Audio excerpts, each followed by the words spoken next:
क्या हो रहा था कंजुगेशन में? दो बैक्टीरिया आ रहे थे, एक बैक्टीरिया के पास क्या था? प्लाज्मिड था। ठीक है, क्या था? प्लाज्मिड था। प्लाज्मिड क्या होता है? Extra chromosomal DNA. क्या होता है?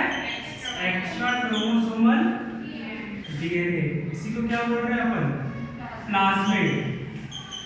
तो ये प्लाज्मिड प्रेजेंट होता है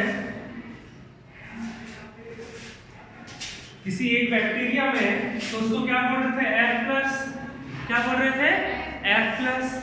तो जिस भी बैक्टीरिया में प्लाज्मिड होता है और वो रिप्रोडक्शन में इन्वॉल्व है, उसके लिए मैंने नाम दिया था, या तुम लोग ग्रुप में देखा होगा, फर्टिलिटी। क्या बोलते हैं? Fertility plasmid. क्लियर है? तो जिस भी बैक्टीरिया में ये फर्टिलिटी प्लाज्मिड होता है, वो इस प्लाज्मिड को दूसरे बैक्टीरिया में प्रोवाइड करवाता है या ट्रांसफर करता है जिसके पास ये नहीं है। ठीक है, तो इसमें क्या हुआ? द ट्रांसफर ऑफ प्लाज्मिड, ठीक है, फ्रॉम, क्या डोनर था जो प्लाज्मिड दे रहा है उसको क्या बोल रहे हैं? डोनर, या तो F पॉजिटिव बैक्टीरिया, F+, या तो डोनर बैक्टीरिया टू रेसिपिएंट, जो रिसीव कर रहा है वो क्या है? Recipient bacteria. ठीक है, by forming a tube in, by किससे? पिलई से। Is known as conjugation. समझा दिया था, पूरा डिस्कस कर दिया था। डायग्राम तुम लोग बुक से बना लेना। चलो लिखो, थोड़ा सा 4-5 लाइन छोड़ देना डायग्राम के लिए। लिखो,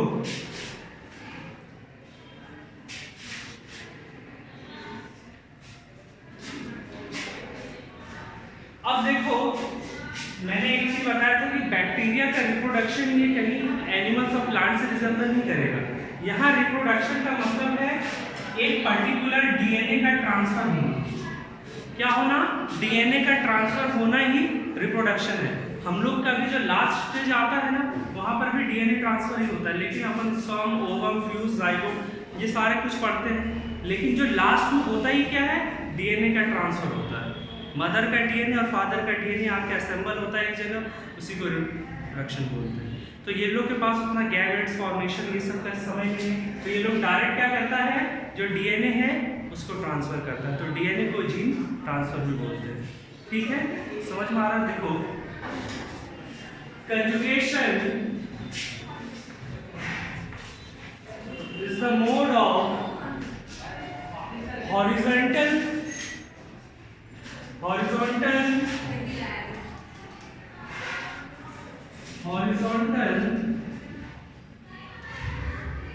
sexual reproduction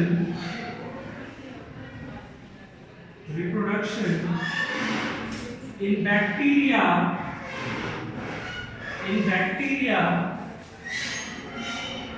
where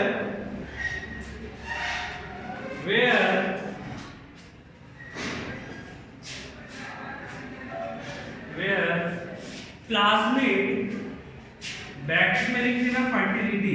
अगर तुम प्लाज्मिड भी लिख के आ जाओगे तो सही है, लेकिन ज्यादा अच्छे से जानने के लिए कौन सा plasmid? Fertility plasmid. Where plasmid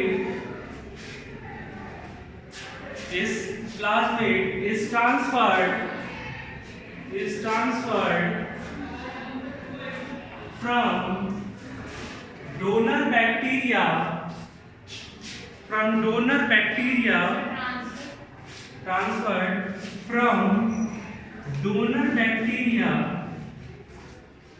to recipient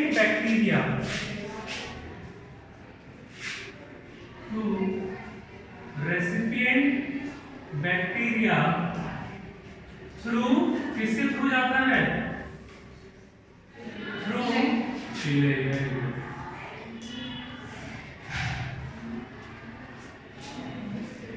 ये था तुम लोग का, ये क्या है हमारा?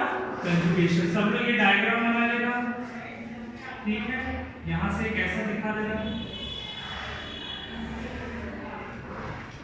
ये प्लाज्मिड जाता हुआ,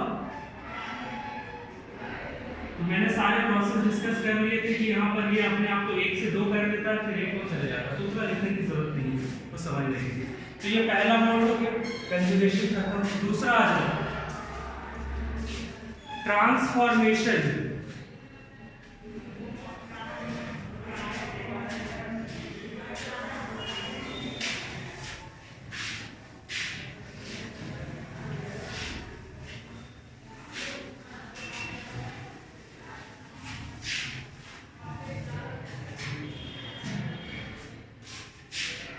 क्या? ट्रांसफॉर्मेशन। देखो इसमें होता क्या है, काफी सिंपल।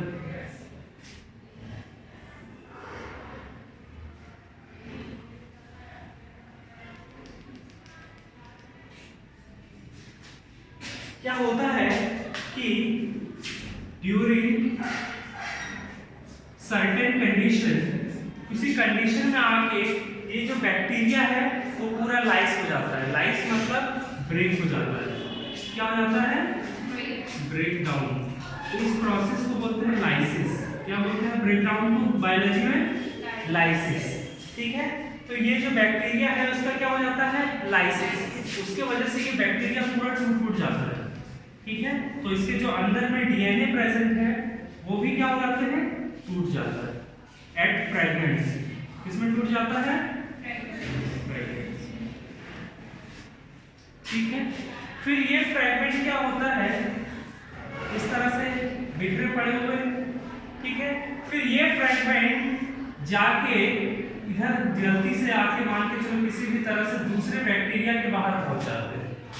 ठीक है, कौन से फ्रेगमेंट? डीएनए के फ्रेगमेंट। किसके फ्रेगमेंट? डीएनए के फ्रेगमेंट। ये डीएनए के फ्रेगमेंट जो कहां से डीएनए मिल रहा है? न्यूक्लियोइड से। तो न्यूक्लियोइड में जो डीएनए था वो भी टूट गया, क्योंकि सेल टूटा तो अंदर एंजाइम वगैरह घुस के इसे पूरा हर चीज को खराब कर दिया। तो उसके कारण क्या हुआ? जो डीएनए था, सर्कुलर डीएनए था, वो भी फ्रेगमेंट में कन्वर्ट हो गया। ठीक है, फिर क्या होता है? अब आगे पढ़ोगे कि सिर्फ बैक्टीरिया का नहीं, बहुत सारे सबका होता है। ठीक है, तो क्या हुआ? ये डीएनए फ्रेगमेंट किसके पास आ गए? दूसरे बैक्टीरिया के सरफेस के बाहर आ गए।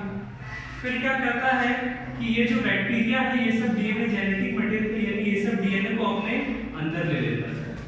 ठीक है, उसको अपने अंदर ले लेता है और अपना जो उसका सर्कुलर डीएनए था उससे अटैच कर लेता है।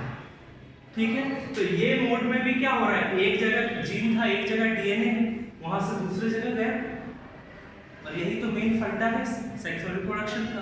तो ये भी क्या हो गया? एक मोड ऑफ रिप्रोडक्शन हो गया, जिसको बोलते हैं ट्रांसफॉर्मेशन। क्या हुआ? यहाँ से इसका लाइसिस हुआ, डीएनए का फ्रेगमेंट हुआ, ये डीएनए फ्रेगमेंट चला गया बैक्टीरिया के आउटर सरफेस में, दूसरे बैक्टीरिया, कोई भी बैक्टीरिया हो सकता है। फिर वो बैक्टीरिया उस फ्रेगमेंट को एक्सेप्ट किया और अपने ही डीएनए में उसको अटैच करवा दिया। ठीक है, तो इसको क्या बोल रहे हैं? Transformation.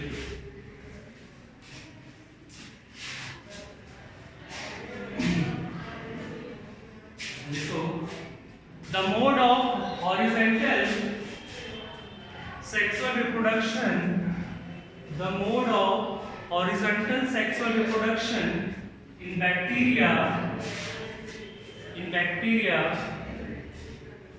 where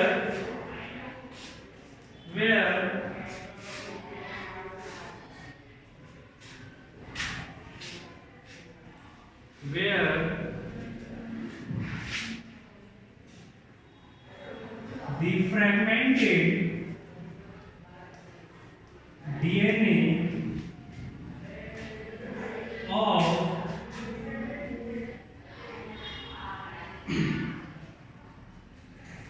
lytic bacteria, lytic bacteria मतलब जो बैक्टीरिया का ब्रेकडाउन हुआ है,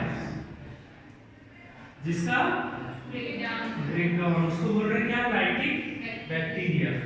ठीक है, where the fragment DNA of lytic bacteria get transferred to another bacteria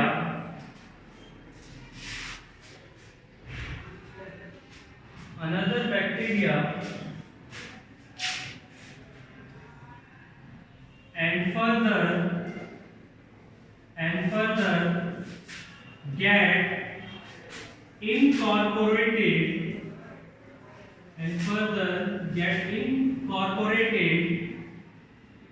in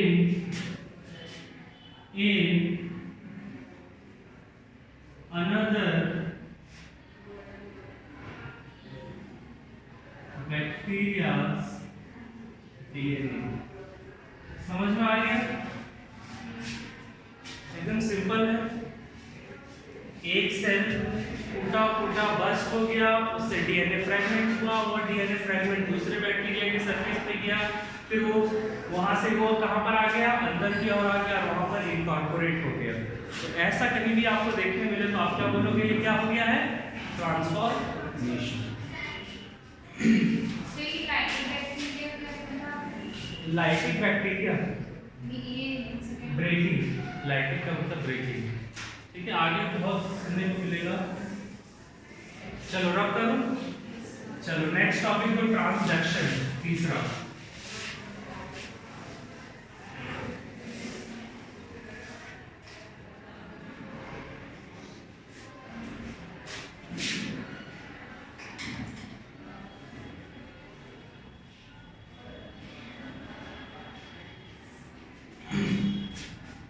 देखो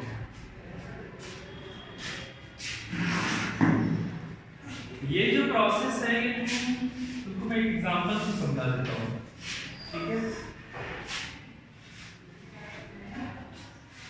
इंजेक्शन देखे हो, ठीक है, इंजेक्शन जब पड़ता है तो स्किन के ऊपर आता है और अंदर जो फ्लूइड रहता है इंजेक्शन के वो हमारे ब्लड वेसल्स में इंजेक्ट किया जाता है, ठीक है। सेम इसमें भी देखना वैसे ही होता है। इसके बारे में ये जो भी बना है इसके बारे में भी हम पढ़ेंगे। बहुत जगह ये देखा होगा तुम लोगों ने, देखा है, इसको देखा है, ये है बैक्टीरियोफेज। अभी वायरस स्टार्ट करेंगे फिर देखेंगे।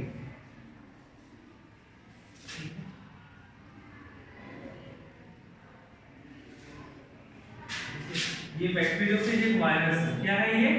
बेसिकली ये एक वायरस है, ठीक है।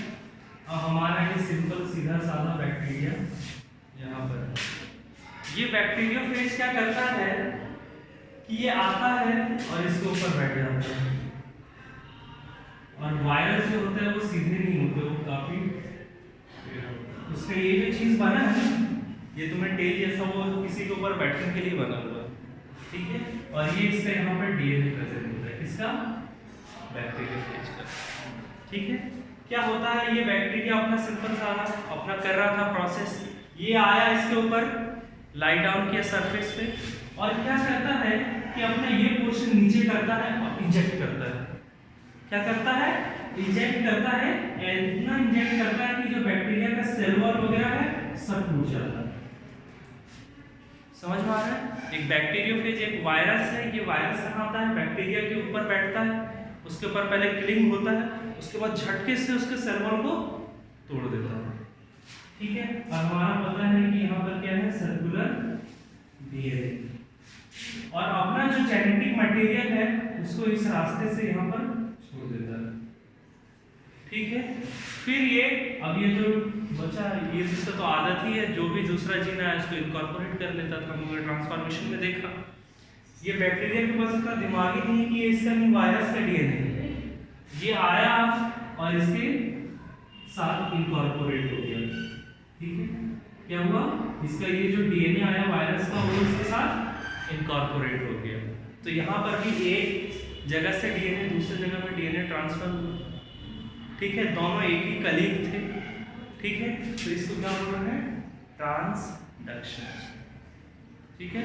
जहां पर क्या बैक्टीरियोफेज या तो एक वायरस जो है वो किसी बैक्टीरिया के पास जाता है और अपना जो जेनेटिक मटेरियल है, जेनेटिक मटेरियल मतलब डीएनए को ट्रांसड्यूस कर देता है। किसमें? ट्रांसड्यूस का मतलब होता है फोर्सफुली मिला देना। ट्रांसड्यूस कर देता है किसमें?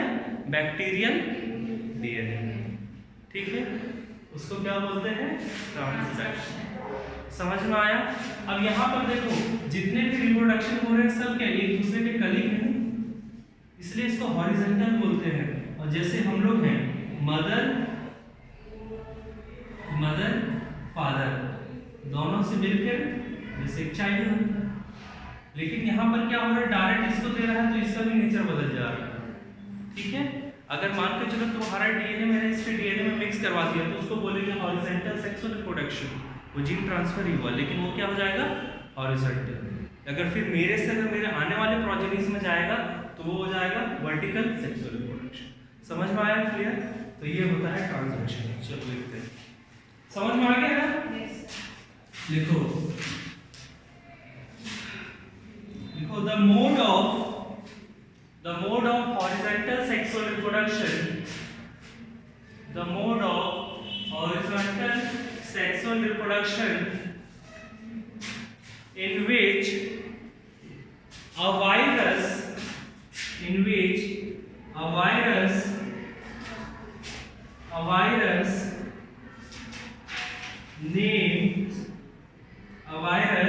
names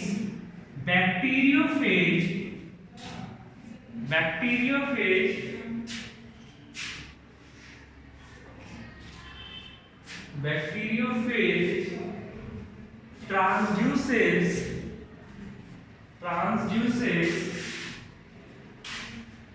its genetic material into the bacteria and further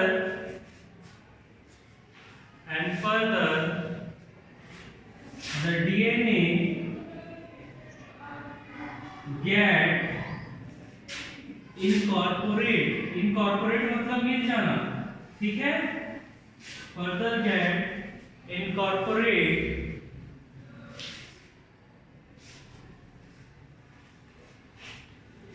ठीक है, is known as transduction.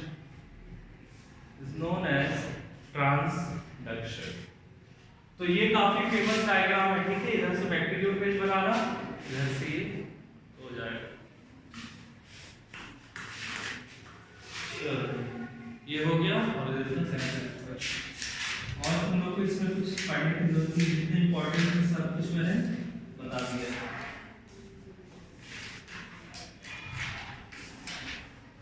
चलो अब वायरस में आए तो आज ये चैप्टर तो हमने क्या क्या कर लिया, लिविंग वर्ल्ड हो गया, बायोलॉजिकल क्लासिफिकेशन हो गया, किंगडम मोनेरा हो गया। अब हमें देखना है वायरस कोई किंगडम के अंदर नहीं आता। वायरस का कोई किंगडम था क्या? वायरस कोई भी किंगडम के अंदर नहीं आता।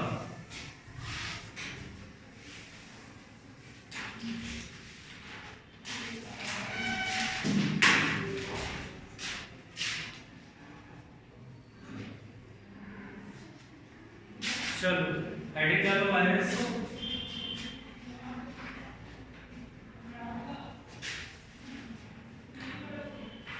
चलो लिखो द वर्ड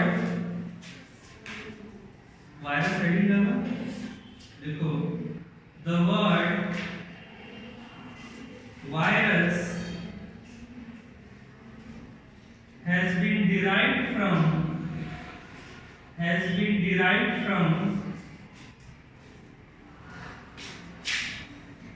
vivium,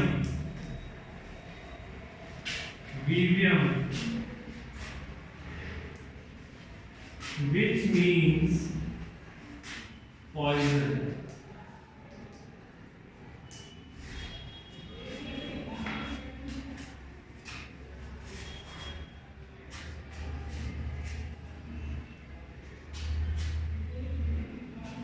ठीक है, अभी लिखते चलो। ये हो गया। नेक्स्ट पॉइंट इसका डेफिनेशन देखेंगे। लिखो virus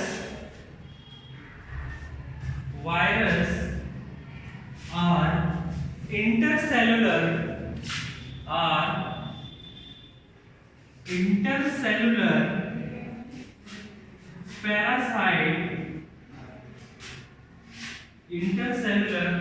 parasite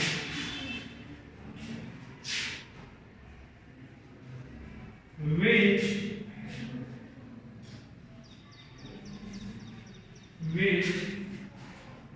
infects the other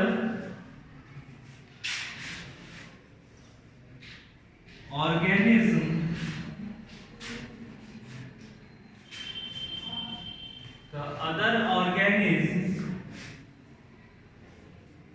by using their cellular and nuclear machinery.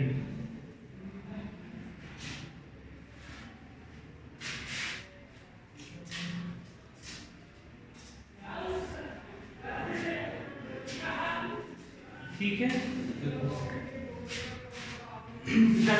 Virus जो वर्ड है वो लिया गया है एक वर्ड वीवियम से, और वीवियम का मतलब होता है जिस भी भाषा से लिया हुआ पॉइजन, जहरीला।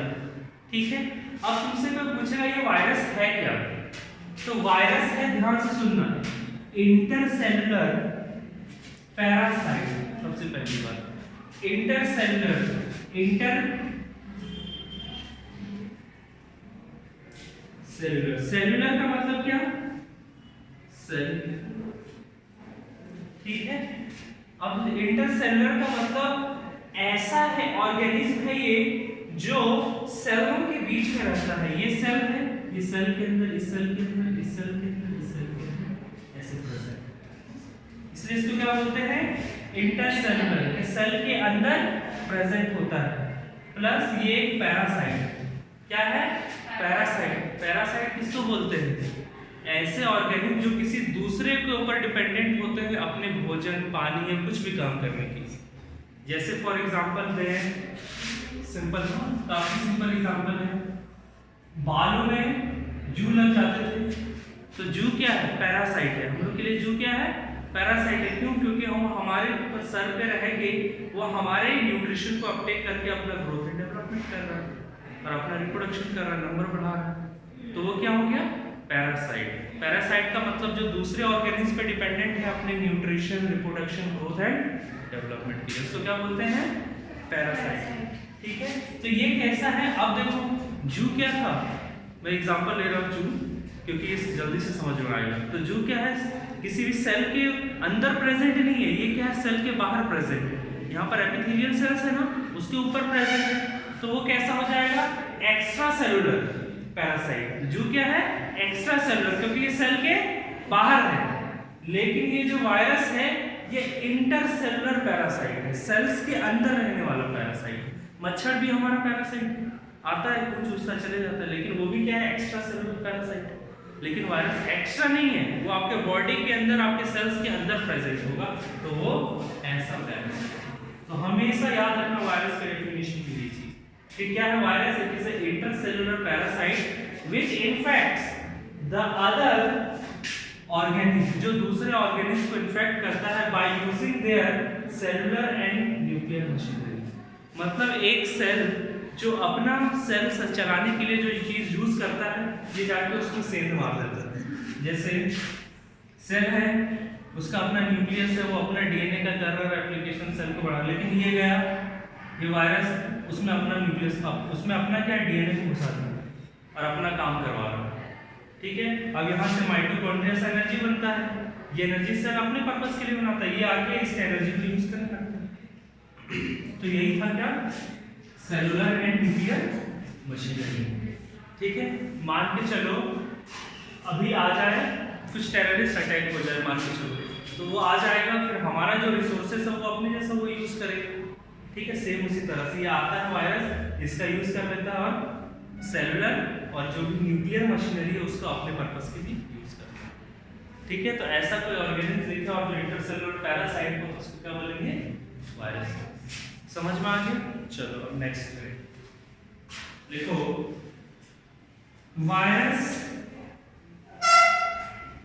वायरसेस लिखना, viruses are made up of protein and nucleic acid, protein and nucleic acid. Which class? Second course. Commerce, commerce का कौन सा? Made up of protein and nucleic acid. Nucleic acid पता है कौन कौन है, बताओ, बायोमॉलिक्यूल्स पढ़ लिया हो ना? मैं बताऊं तो हम इसका नाम मैं दे ही देता हूँ, पूरे चैप्टर में इसका नाम लिया, अभी इनफैक्ट अभी 2 मिनट पहले नाम दिया। अरे देखो तुम लोग डीएनए एंड आरएनए, इसमें एनए क्या है, न्यूक्लिक एसिड, न्यूक्लिक एसिड, ये है डीऑक्सी राइबोन्यूक्लिक एसिड, ये है राइबोन्यूक्लिक। तो न्यूक्लिक एसिड दो तरह के होते हैं, डीएनए और आरएनए। इसी न्यूक्लिक एसिड को जेनेटिक मटेरियल माना जाता है। क्या माना जाता है, जेनेटिक मटेरियल। यही जेनेटिक मटेरियल किसको बोलते हैं, आपके एक एक सेल्स का पूरा जो इंफॉर्मेशन जो आपका रखता है उसको बोलते हैं जेनेटिक। जैसे जो कोई भी जन्म कुंडली का पूरा रखता है उसको ज्योतिष बोलते हैं, उसी तरह से हर एक सेल का जो पूरा इंफॉर्मेशन रखता है उसको क्या बोलते हैं, जेनेटिक मटेरियल।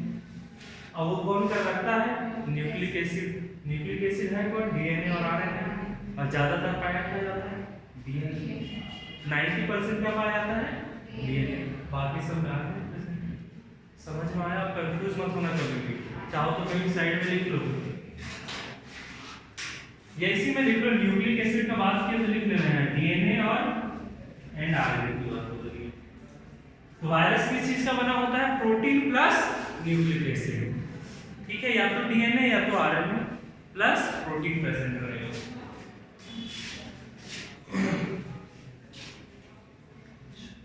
चलो अब नेक्स्ट पॉइंट लिखें। कोई डाउट यहां तक, वायरस को तो हम अंदर तक समझेंगे अपन, जितना हमारा काम बन जाए। चलो नेक्स्ट पॉइंट, इसका कोई किंगडम में क्लासिफिकेशन नहीं है, किसी किंगडम के अंदर नहीं आता है, तो लिखो viruses are not classified or grouped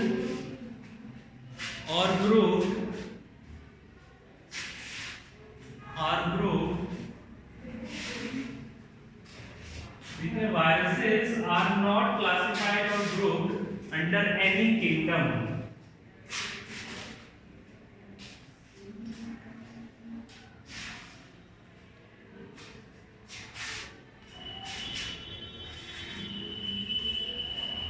ठीक है, क्यों नहीं किसी भी किंगडम के अंदर कहा जाता है, इसका रीजन देखेंगे।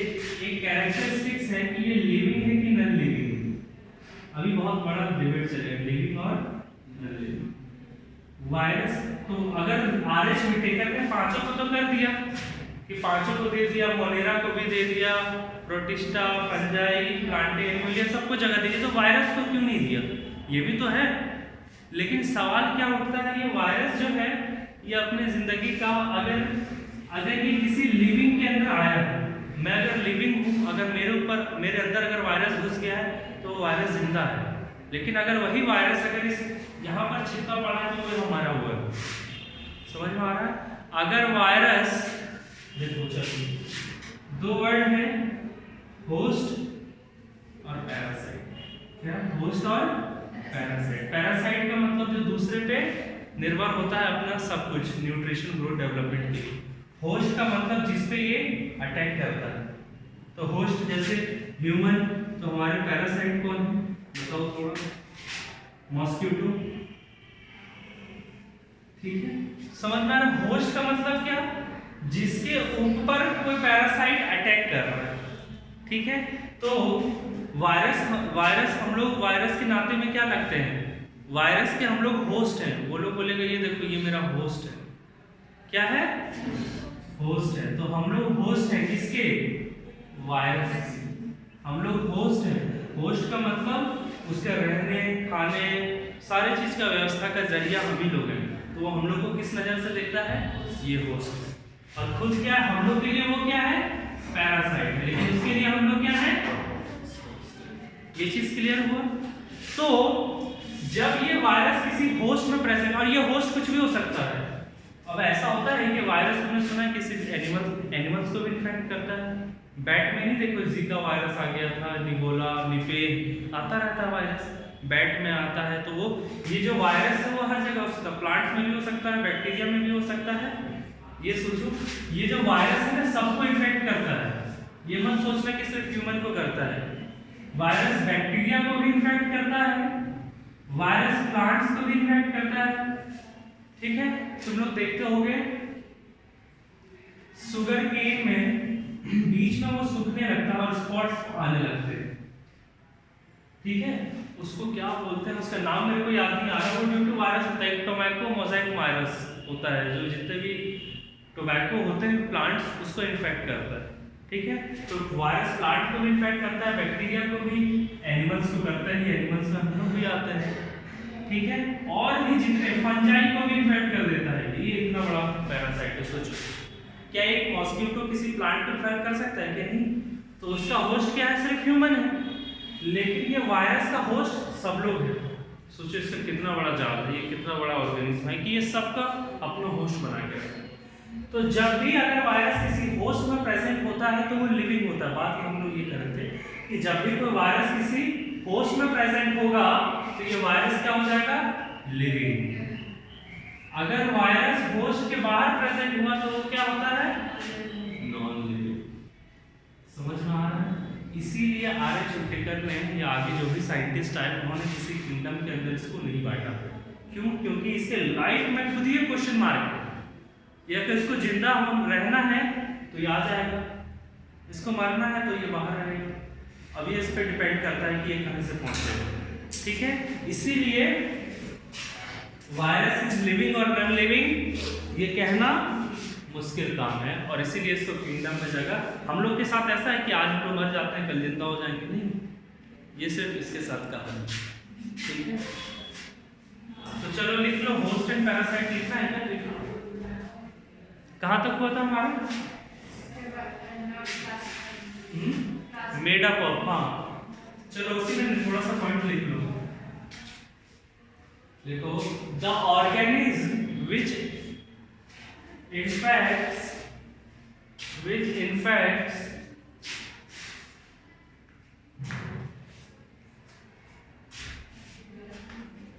or sustain on another for its food नहीं, nutrition, for its nutrition, reproduction,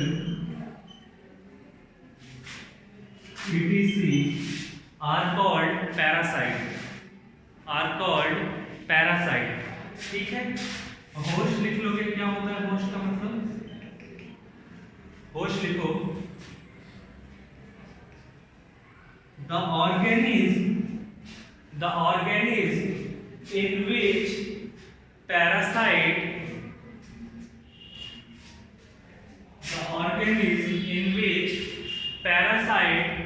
depends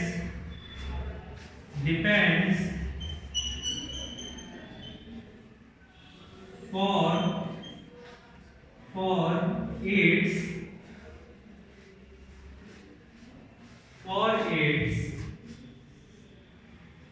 क्या? न्यूट्रिशन ब्रैकेट रिप्रोडक्शन etc लगा दें। तो ये हमेशा क्लियर रहेगा होस्ट और पैरासाइट का मतलब क्या होता है। For its nutrition reproduction etc लिखो।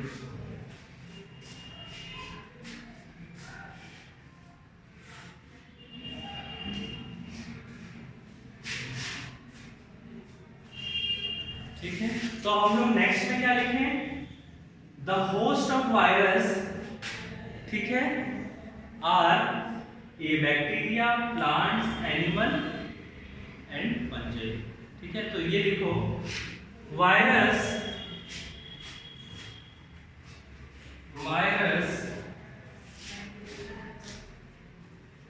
is a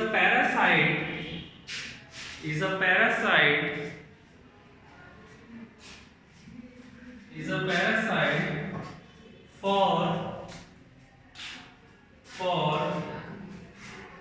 all kind of other living organism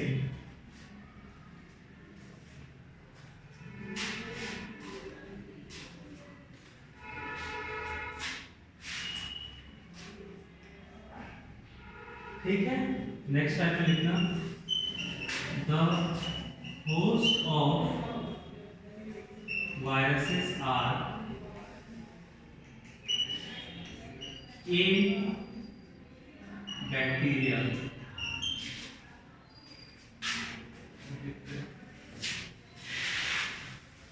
पहला बैक्टीरिया। अब तुम्हें एग्जांपल दूं क्या कौन सा वायरस इन्फेक्ट करता है, थोड़ा सा देख लेते हैं। सुनो,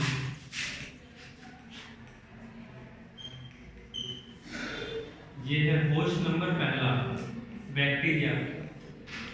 और कौन सा वायरस बैक्टीरिया को अपना होस्ट बनाया हुआ है पता है? अभी तुम लोग नाम सुने, बता दो कोई।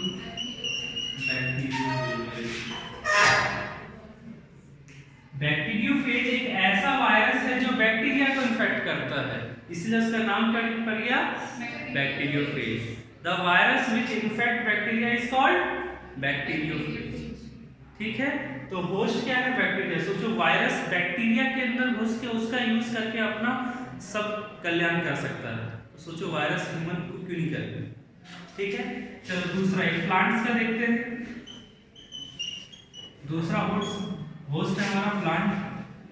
प्लांट में टोबैको मोज़ैक वायरस TMV, ये एक वायरस है जो प्लांट को इन्फेक्ट करता है, सिर्फ टोबैको को नहीं करता। इसका पहली बार ये वायरस टोबैको में देखने को मिला था, इसलिए इसका नाम टोबैको मोज़ैक वायरस रख दिया। ये और भी बहुत सारे, यहाँ तक कि टोमेटो वगैरह को भी इन्फेक्ट करता है ये वायरस। क्या नाम है? Tobacco mosaic virus. ये किसको इन्फेक्ट करता है? प्लांट्स को। ठीक है, अब एनिमल्स को कौन इन्फेक्ट करता है? कौन सा वायरस? तुम लोग तो अब इसमें 7-8 तो बता ही सकते हो, बताओ। एनिमल्स को कौन इन्फेक्ट करता है? कौन से वायरस? अभी क्या चल रहा है? अभी कौन सा वायरस का दौर चल रहा है? कोरोना। हम लोग किसमें है? एनिमल्स में है ना। हमें कोरोना वायरस इन्फेक्ट कर रहे हैं, तो बोलो इसमें सोचना क्या है? क्या? Corona virus, HIV virus, human immunodeficiency virus, है कि नहीं? गलत नहीं बोल रहा हूँ ना। उसके बाद हर्ब्स, ये छोड़ो, ये सब नाम नहीं सुना होगा। एडिनो वायरस, क्या? एडिनो वायरस, ये सब सारा उनको इन्फेक्ट करता है। ठीक है, अभी और अच्छे से इसको पढ़िए तो ये भी जल्दी से लिख लो। ये समझा रहा था होस्ट और वायरस।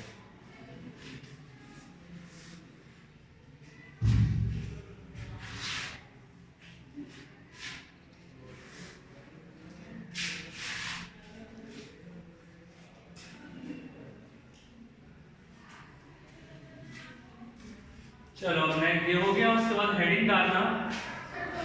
अच्छा चलो करो।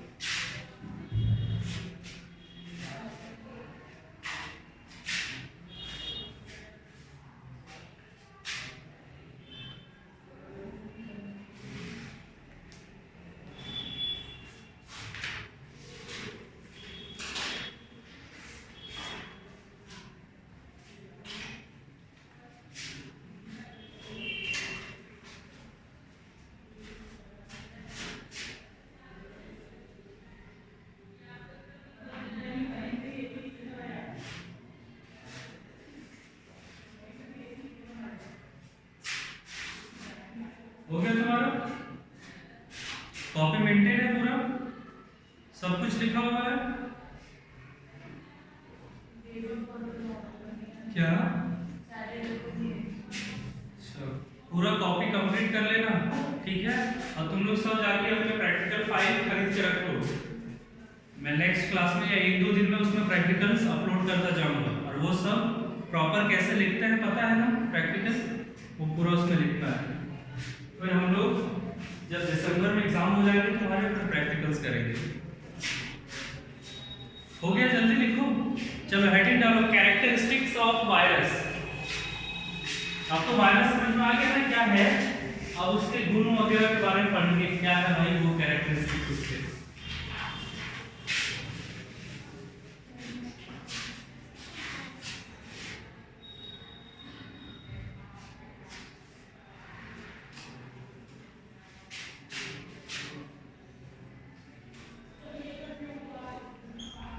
तो तुम ही लोग बताओ मुझे तो वायरस के बारे में तुम लोग क्या समझते हो और क्या क्या तुम लोग को लगता है कि क्या एक वायरस में होता है।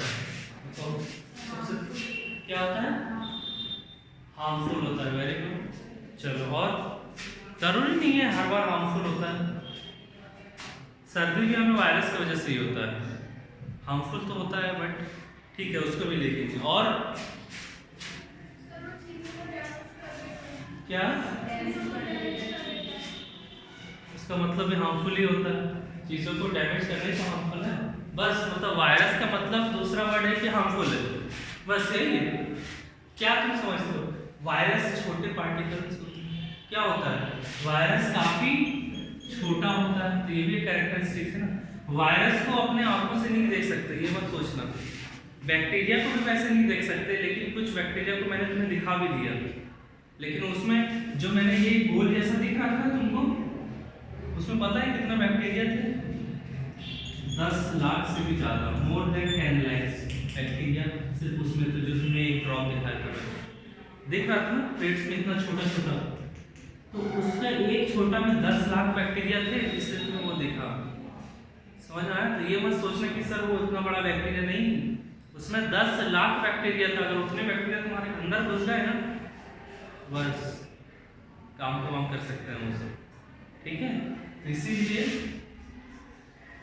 सब काफी डेंजरस है। तो ये सोचना मत कि ऐसे, तो वायरस जो होता है ये सबसे छोटे लिविंग ऑर्गेनिज्म मान सकते हैं। अगर कोई ऑर्गेनिज्म धरती में अगर कोई जिंदा है तो उसमें से भी सबसे छोटा कौन है, वायरस। और इसको हम लोग अपने कोई भी सिंपल माइक्रोस्कोप में देखो, हमने कंपाउंड माइक्रोस्कोप से तुम्हें पिक्चर दिखा दी, ये देखो वायरस, जो वहाँ अलग अलग दिख रहा था ना वो वायरस है। लेकिन अब तुम सिंपल या कंपाउंड माइक्रोस्कोप से इस वायरस को नहीं देख सकते, इस वायरस को उससे नहीं देख सकते। इसको देखने के लिए आपको यूज करना पड़ेगा इलेक्ट्रॉन माइक्रोस्कोप। क्या देखना है, इलेक्ट्रॉन माइक्रोस्कोप। तो virus can seen by only electron microscope. इसके अलावा कोई भी दूसरा माइक्रो, बैक्टीरिया वगैरह कंपाउंड माइक्रो सबसे देख सकते हैं, लेकिन अगर आपको वायरस देखना तो किससे देखने मिलेगा, इलेक्ट्रॉन माइक्रोस्कोप।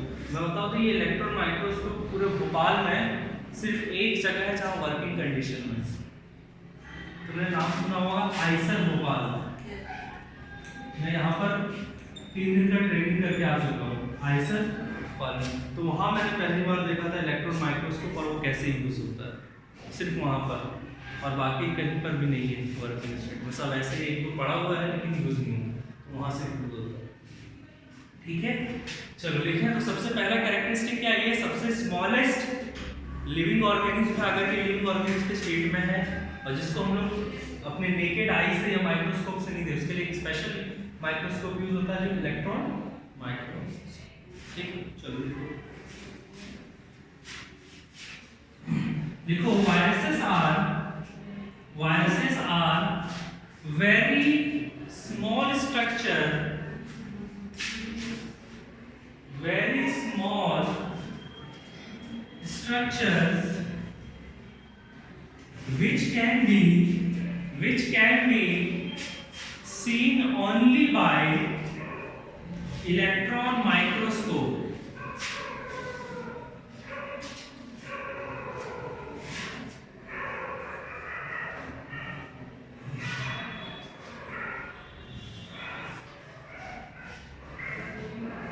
ठीक है, समझ में आ गया। जितने भी वायरस हैं, ये पहला समझ में आ गया। दूसरा, जितने भी वायरस हैं वो सारे पैरासाइट हैं, कोई डाउट? जितने भी वायरस होंगे वो पैरासाइट, क्योंकि अगर उसको जिंदा रहना है तो दूसरे को तो होस्ट बनाना पड़ेगा ना। तो लिखो, ऑल वायरसेस आर पैरासाइट।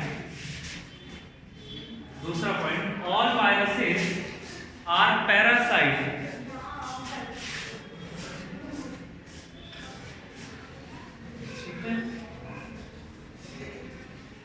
इसके बाद लिख लो, उसी में आगे चलते, दे इनफैक्ट, इसको किसको इन्फेक्ट करता है, लिख लो, plant, bacteria and animals.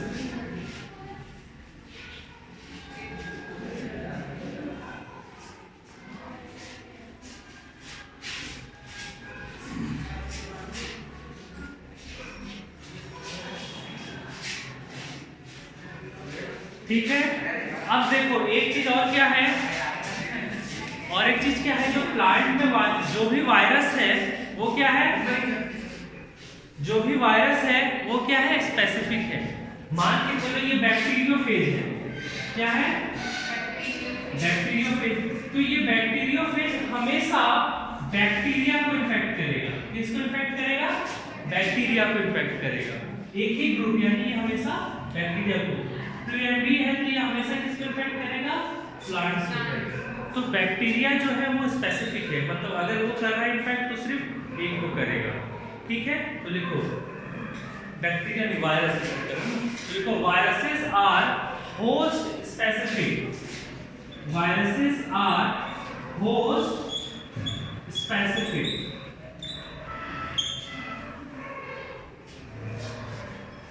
Host specific का मतलब समझ में आ गया, जो उसका होस्ट टीएमपी का प्लांट है तो कल बैक्टीरिया नहीं बनेगा, प्लांट ही रहेगा। ठीक है, तो उसको क्या बोल रहे हैं, होस्ट स्पेसिफिक। चलो थर्ड पॉइंट हो गया। फोर्थ पॉइंट लिखो,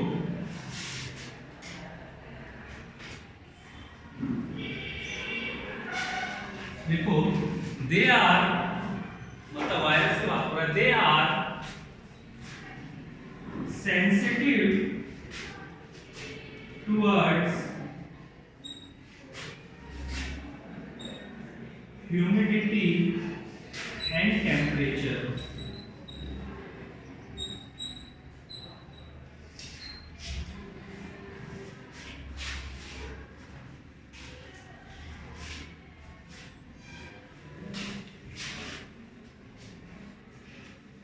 मतलब क्या कि वायरस जो है वो सेंसिटिव है, मतलब इसको क्या ज्यादा, मतलब टेम्परेचर और ह्यूमिडिटी को ये फील कर सकता है। सेंसिटिव का मतलब क्या होता है, जिसके टुवर्ड्स वो कुछ रिस्पॉन्स दिखा सके। मतलब वायरस को इधर कोई फर्क नहीं पड़ता है कि कोई इसको हथौड़ा से मार दे, लेकिन टेम्परेचर और ह्यूमिडिटी मतलब वाटर की अवेलेबिलिटी अगर बढ़ा दिया जाए तो क्या होगा, इसको फील होगा। ठीक है, तो याद करो जब भी देखो सर्दी खांसी होता है तो हमें थोड़ा बॉडी हमारा टेम्परेचर राइज हो जाता है, बुखार आने लगता है। क्यों पता है, बैक्टीरिया के बारे में हमें पता है वो क्या है, सेंसिटिव है, किसका, टेम्परेचर। ठीक है, तो जब हम लोग को जुकाम होता है ना तो वो होता है ड्यू टू एक वायरस जिसका नाम है राइनो वायरस। इससे होता है सर्दी जुकाम। तो जैसे राइनो वायरस अंदर आता है तो हमारा बॉडी बोलता है अच्छा ये तुम आ गए, रुको अभी तुमको मारने का मेरे को दवाई तो किसी के पास नहीं है, लेकिन एक काम करते हैं, मैं अपना बॉडी का टेम्परेचर बढ़ा देता हूँ। तो वो जो हमारे अंदर जो सेल्स हैं, जो हमारा मशीनरी है, वो क्या करता है, हमारे ब्लड का टेम्परेचर को बढ़ा देता है। जैसे टेम्परेचर बढ़ता है वायरस वगैरह वहाँ से अपना कम होते चलता है। तो हम लोग के लिए जो ये टेम्परेचर बढ़ रहा है ये हमें जानबूझ के करता है हमारा बॉडी, ताकि जो पैथोजेंस आए वो मर सके, क्योंकि दे आर सेंसिटिव टुवर्ड्स। ठीक है, और एक काम करना है ह्यूमिडिटी करने की। ह्यूमिडिटी का मतलब एटमॉस्फेयर में कितना वाटर प्रेजेंट है, इसका मतलब ये होता है, उससे भी इन्फेक्ट करता है। जैसे अभी बोल रहे हैं ना कि सर्दियों के टाइम में कोरोना वायरस बढ़ जाएगा, क्यों, क्योंकि उसको ह्यूमिडिटी पसंद है। वायरस जो है उसको वाटर के प्रेजेंस में क्या होता है, और उसका ट्रांसमिशन जो होगा फास्टर होगा, इसलिए वायरस को क्या ह्यूमिडिटी पसंद है। इसलिए अभी जो बोला जा रहा है कि सेकेंड वेव आ सकता है, भले वायरस खत्म हो जाए, लेकिन अगर ह्यूमिडिटी रहेगा तो वो लाइव रहता है काफी टाइम से। ठीक है, और वहां से वो फिर फैल नहीं सकता है, वहीं टेम्परेचर ज्यादा बढ़ाओगे तो वो खत्म नहीं हो सकता। ठीक है, इसलिए they are sensitive towards humidity और टेम्परेचर। ह्यूमिडिटी अगर बढ़ाओगे तो वायरस हो सकता है ज्यादा टाइम तक जिंदा रहेगा, टेम्परेचर बढ़ाओगे तो उसका लाइफ, इसलिए हमारा बॉडी का टेम्परेचर बढ़ जाता है जब हमें सर्दी जुकाम।